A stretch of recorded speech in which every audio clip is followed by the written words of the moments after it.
गुरु तुम हो ज्ञानी ज्ञान के दाता, मुनि गुरुवर को करके प्रणाम गाऊं मैं सुबह शाम। तुलक सागर एक नाम एक नाम। जो धर्म क्षेत्र में आकर दान करने से आदमी को आनंद की अनुभूति हुआ करती है, अद्भुत आनंद है, अलौकिक आनंद है। नंदीश्वर विधान, कल पूछा गया कौन सा विधान होगा, हमने कहा तुम बताओ। तो आशिमा जी लोहाड़िया उन्होंने कहा कि नंदीश्वर विधान करना है, अष्टानी का पर्व चल रहे हैं। तुरंत उनकी किस्मत ऐसी कि तुरंत मंडल भी मिल गया और पुस्तकों की व्यवस्था भी हो गई। और आज ये हमारा भी मन बहुत खुश हुआ कि अष्टानिका में नंदीश्वर विधान करने का सौभाग्य प्राप्त हमको भी हुआ और आपको भी हुआ। अद्भुत रहा। 2 बार 24-24 भगवान के विधान हो चुके हैं। ऐसा कोई विधान बचा नहीं है जो 4 महीने में नहीं हुआ हो। लगातार विधान होना ये पहली बार, मैंने तो अपने जीवन में पहली बार देखा कि पूरे चातुर्मास भर विधान ही विधान। वरना मेरे सानिध्य में तो चौमासे में एक महार्चना होती है और कुछ नहीं होता है। ज़्यादा विधान में मैं रहता नहीं, लेकिन बड़ा सुखद अनुभूति, शातिशय पुण्य का अर्जन हुआ।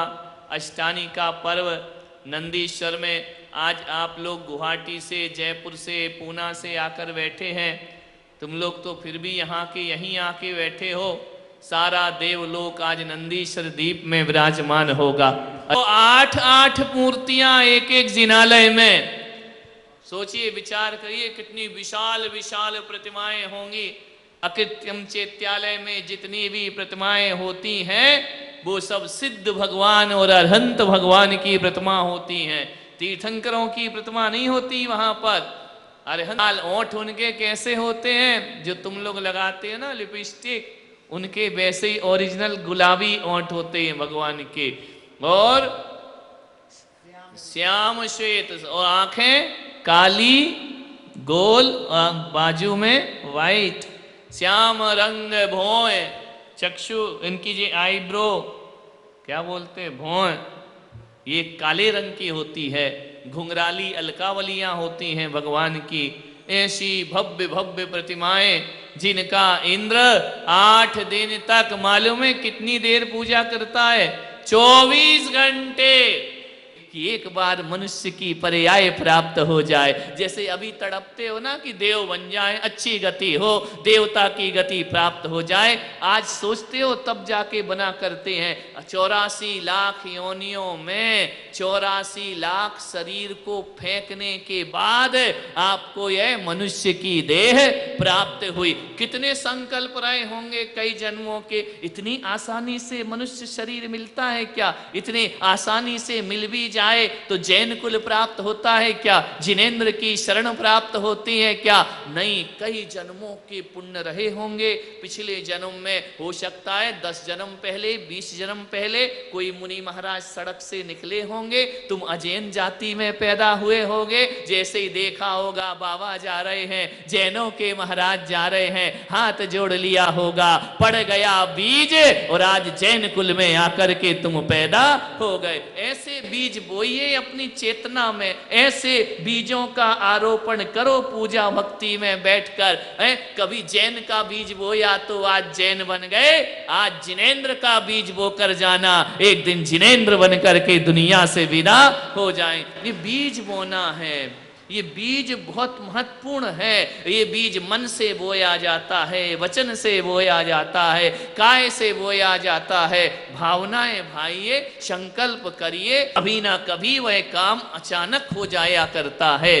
प्री प्लान भी नहीं होता हो, कई काम अचानक हो जाते हैं। हम कहते यार ये कैसे हो गया, हम तो आए थे ये करने, यहाँ ये हो गया आकर के। समझ में आ रहा? ये हमारे पूर्व नियति है, कर्मों का फल है जो हमें प्राप्त होता है। ये तुम्हारे पूर्वकृत पुण्य का फल है जो यहाँ आकर के बैठकर भगवान की पूजन कर रहे हैं। वरना कितने लोग हैं, कितनों के पास पैसा है, कहाँ लगता है वह पैसा? विषय भोग में खर्च हो जाता है, संसार में खर्च हो जाता है। दान की बात करो तो आदमी बहुत सोचता कैसे दें, क्या करें, इतना देंगे ये होगा।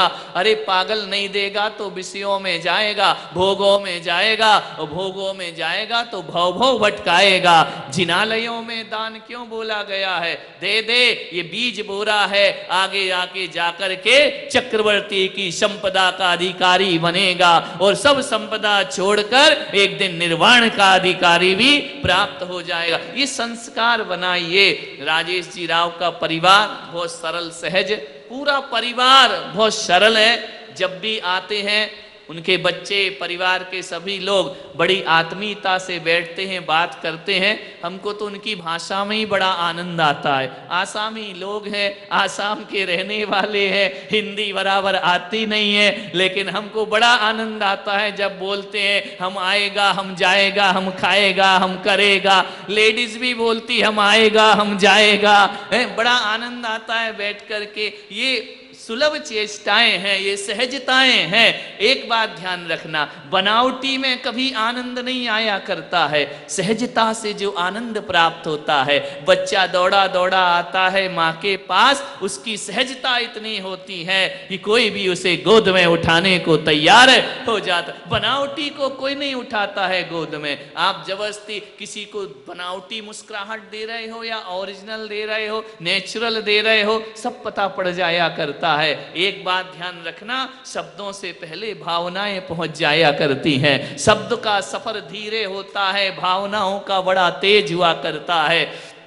शब्दों में कुछ नहीं रखा है। कोई कहता हम इंग्लिश सीख रहे, कोई कहता हम फ्रेंच सीख रहे, कोई कहता हम कन्नड़ सीख रहे, कोई कोई भाषा सीख रहे। अब किसी को नहीं आती है तो क्या करें? एक बात ध्यान रखना, मन की भाषा सबसे बड़ी भाषा होती है। मन की भाषा वो होती है जिसे जानवर भी समझ जाया करता है, जिसे छोटा सा बच्चा भी समझ जाता है। यदि गोद के बच्चे को चुटकी बजाओ तो वह भी अपने हाथ पैर हिलाने लगता है, मुझे गोद में उठा लो। और गुस्से में यदि देखो तो बच्चा भी तुम्हारी गोद में आने को तैयार। ये काय की भाषा है? ये मन की भाषा है, ये हृदय की भाषा है। जब कोई भक्त हृदय की भाषा से गुरु चरणों में पहुंचता है तो आत्मीयता का आशीर्वाद उसे अपने आप प्राप्त हो जाता, मांगना नहीं पड़ता, अपने आप प्राप्त हो जाता है। एक बात बताओ, तुम विदेश चले गए, अब तुम्हारे पास इंग्लिश नहीं आती है, तुम्हें दूसरी भाषा नहीं आती है, अब तुमको प्यास लगी है, अब तुम अपने इंडिया की, भारत की भाषा में बोलो एक गिलास पानी लाओ, तो वो तो मुंह देखेगा बैठ करके क्या होता है एक गिलास पानी लाओ। विचार करिए, लेकिन आपको प्यास लगी है, पानी भी पीना है, कौन सी भाषा में बोलोगे? तो बोले अंग्रेजी तो आती नहीं है, तो बोले क्या करो? बोले इतना कर दो, वो समझ जाएगा। ये मन की भाषा होती है, जहां निशब्द हो जाते हैं, एक्शन से पता कर लेता है। इतना बोल दो कि भाई मुझे पानी रखा हो, तो इतना बोलो कि मुझे पानी पीना है। गूंगा आदमी भी अपने सामान को प्राप्त कर लिया करता है। ये हृदय की भाषा है, ये मन की भाषा है। ध्यान रखना, हम शब्दों की भाषा पे बहुत जोर देते हैं, मन की भाषा पे जोर नहीं देते हैं। मन को पढ़ना सीखो, मन को समझना सीखो। गुरु और शिष्य का रिश्ता क्या होता है? मन को समझने का रिश्ता होता है, हृदय को समझने का रिश्ता होता है।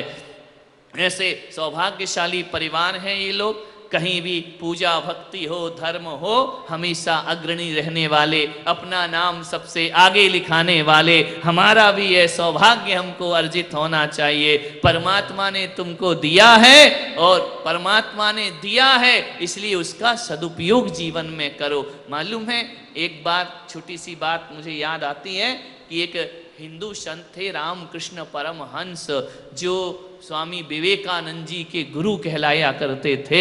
ऐसे थे वह संत कि एक दिन वह भिक्षा लेने के लिए गए, भिक्षा पात्र लेकर, और एक बुढ़िया की झोपड़ी में पहुंच गए।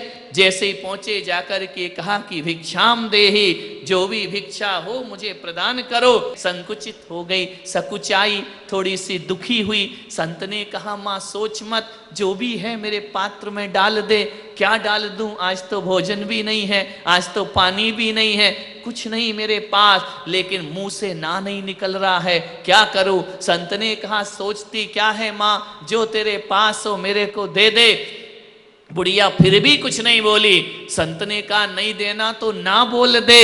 बोले कि वो भी ना भी नहीं बोल सकी, उसके पास कुछ था ही नहीं, क्या करती। देने के बहुत भाव थे लेकिन सामान तो कुछ भी था नहीं। संत समझ गए मौन की भाषा, जरूर संकोच में है ये बुढ़िया। उन्होंने कहा कि माँ एक काम कर, तू ज्यादा मत सोच, मैं तुझसे मांग रहा हूं, तू मुझे दे दे। तो कुछ नहीं, नैनों से अश्रु की धारा बह गई। मेरे द्वार पर कोई आया और खाली जा रहा है। उसने कहा रामकृष्ण परमहंस ने कि माँ तेरे चरणों में जो धूल पड़ी है ना आंगन में की, एक मुट्ठी धूल मेरे पात्र में डाल दे। बुढ़िया ने कहा एक मुट्ठी धूल, एक तो देने को नहीं, ये मेरे पाप कर्म का उदय है, और दूं तो ये धूल उठाकर दूंगी, इससे बड़ा पाप और क्या होगा मुझसे। संत ने कहा ये मत सोच, तू एक मुट्ठी धूल आंगन की मेरे पात्र में डाल दे। उस बुढ़िया ने कहा कि संत जी आप धूल का क्या करेंगे, धूल से पेट भरेगा क्या, भोजन होगा क्या धूल का। संत ने कहा ये सोचना तेरा काम नहीं, ऐ देने वाले तेरा काम देना हुआ करता है। मैं खाऊं या फेंकूं इस पर तेरा कोई अधिकार नहीं हुआ करता है। मैं उसका सदुपयोग करूं या दुरुपयोग इसमें तेरा कोई संबंध नहीं होता है। तू मुझे मिट्टी दे, बस वो लेकर मैं चला जाऊंगा। बुढ़िया ने कहा संत जी तुम ज्ञानी मैं अज्ञानी, मुझे कुछ नहीं आता, इतना तो बता दे कि ये धूल क्या करोगे इस धूल का। संत ने कहा माँ तुझे मालूम है ना कि ये धूल मैं नहीं खाऊंगा, इसका कोई महत्व नहीं मेरे जीवन में, लेकिन महत्वपूर्ण बात तो कुछ और है। बोले क्या बात है। बोले आज तेरे पास नहीं है तो तेरी जिह्वा से ना निकल रहा है, और यदि ये ना कहने की आदत पड़ गई तो जब तेरे पास होगा तब भी तेरे मुंह से ना निकलेगा। धूल में इसलिए ले रहा हूं कि तेरी जिह्वा ना कहना ना सीख जाए, उसे हाँ ही कहना चाहिए जो भी देना। ऐसे संस्कार मत डाल अपनी जिह्वा पर, ये आदत बन जाती है। कभी कभी परिस्थितियां तो बदलते रहती हैं, आदतें नहीं बदला करती हैं। मैं संघ के साधुओं को भी समझा रहा था कि कोई भी गलती हो तो क्षमा या सॉरी बोलने से कुछ नहीं होता है। आदमी सोचता है कि हमने उत्तम क्षमा बोल दिया, सॉरी बोल दिया, अपराध से मुक्त हो गए। हमने कहा ऐसे नहीं हुआ करता है। जैन दर्शन इसको महत्व नहीं देता है। क्षमा बोलना नहीं, जो गलती हुई है दोबारा नहीं हो ये प्रयास करना क्षमा हुआ करता है, कि अब ये गलती दोबारा मुझसे नहीं। तो आदमी क्षमा बोल देता है, झगड़ा कर लेता है, फिर सॉरी बोल देता है, फिर लड़ लेता है, फिर सॉरी बोल देता है, उसके बाद फिर वही काम करने लगता है। नहीं, ये क्षमा बोलना और नहीं बोलने से कुछ नहीं होता है। आदतें सुधारना ये महत्वपूर्ण काम हुआ करता है। अपनी आदत सुधारिए, अपना स्वभाव सुधारिए, अपने संस्कार बदलिए, तो तुम्हारा धर्म करना सार्थक। और सब धर्म क्या होता है, धर्म आदतें बदलता है। यहां से आदेश हुआ कि महाराज का चातुर्मास जिन शरणम तीर्थ पर करा रहे हैं हमारे अजित भाई और जो भी ट्रस्टीगण थे, हेमचंद जी, झांझरी, निर्मल जी, सभी ने जूम पर मीटिंग की। मुझे याद है वह समय, और सभी से कहा कि भाई यहाँ समाज नहीं है, लोग नहीं है, और हमें यहाँ महाराज का चतुर्मास कराना है। कोरोना काल है, महाराज कहीं जा नहीं सकते हैं, तो कैसे चतुर्मास होगा। सभी भक्तों ने कहा चिंता मत करो, जिस महाराज ने हमारी तिजोड़ियां भरी हैं उसी में से निकाल कर चातुर्मास संपन्न कराएंगे। ऐसा हुआ, एक भी दिन यहाँ किसी चीज की कमी नहीं रही। एक और इतने कार्यक्रम हुए, और ये चतुर्मास मुझे तो बहुत फला है, क्योंकि हम 2 थे 5 हो गए। विचार करिए, जंगल में नहीं तो शहर में नहीं बन पाते हैं लोग। हर तरह से ये चातुर्मास सफलता को प्राप्त हुआ। प्रतिमा साय यहाँ पर बैठी हैं, उनसे जब कहा गया उस जूम मीटिंग पे, मुझे वो शब्द याद है कि आप ट्रस्टी हैं, आपको सहयोग करना चाहिए, आपसे निवेदन है। एक शब्द उन्होंने बड़े अंदाज में कहा, एक शब्द का ट्रस्टियों से निवेदन नहीं किया जाता, ये उनका कर्तव्य हुआ करता है, ये उनका दायित्व हुआ करता है, उन्हें कराना ही चाहिए यह चातुर्मास। ऐसे ऐसे भक्त, ऐसे ऐसे लोग। कल भी विधान है हमारी वैजयंती माला का, तो वह भी पूरे परिकर को लेकर के आई है। रात दिन ऐसी एक बार हम सीकर जा रहे थे, जब से लगन लगी तो लगन लगी गई, लेकिन क्या करें, आशीर्वाद इतना फल रहा है कि उनको आने का वक्त नहीं मिला करता है। चारों तरफ से वरदान ही वरदान मिल रहा है, आज ये पोता हुआ, कल वो पोता हुआ, आज देवता हुआ, आज इसकी शादी, कल उसकी शादी, तुम्हारी वजह से। मैंने कहा क्यों? बोले इतना आशीर्वाद देते हो कि फुर्सत ही नहीं मिलती है आने की, घर बैठ के ही सब काम हो जाया करते हैं। तो अभी ऐसा ही परिवार बना रहे, ऐसी ही तरक्की उनके जीवन में होती रहे। अपने भक्तों की तरक्की कौन गुरु नहीं चाहता है? एक माली जब पौधे लगाता है ना आंगन में, तो वह ये सोच के नहीं लगाता कि उसकी बेल नीचे रहे, वो सोचता है कि बेल उसके सिर से ऊपर चढ़ जाना चाहिए। जब ऊपर बेल चढ़ती है तो उसे आनंद हुआ करता है, और जब अपने भक्तों की तरक्की होती है तो गुरुओं को भी आनंद की बरसात हुआ करती है। बहुत तरक्की करो, उन्नति करो, समय की अपनी सीमा है, और तुम्हें तो बोलना ही नहीं है कि बस करो, तुम्हें तो सुनते ही जाना है। लेकिन मेरे भी अपनी कोई कैपेसिटी है, तो मैं नहीं, ऐसा नहीं, बोलने को मैं घंटा भर बोल सकता हूँ, लेकिन आज ही रात्रि भोजन त्याग कराया है, फिर इनका भोजन भोजन छूट जाएगा। तो इस बार क्या हुआ, लोगों ने पूजा भी की, भक्ति भी की और संयम भी लिया। सभी घरों में जो जो ने विधान कराया, सब घरों में रात्रि भोजन बंद हो गया। छोटे छोटे बच्चों ने भी रात्रि भोजन छोड़ दिया, बड़ों ने भी रात्रि भोजन छोड़ दिया। यह धर्म की प्रभावना है। मैं आशीर्वाद देता हूं अष्टानिका के इस पर्व पर, खूब इनके जीवन में धर्म का लाभ हो, और यह लोक ही नहीं परलोक भी इनका आनंदित हो, और जीवन का कल्याण हो। ये कड़ी है जो सबको जोड़ने का प्रयास करते हैं।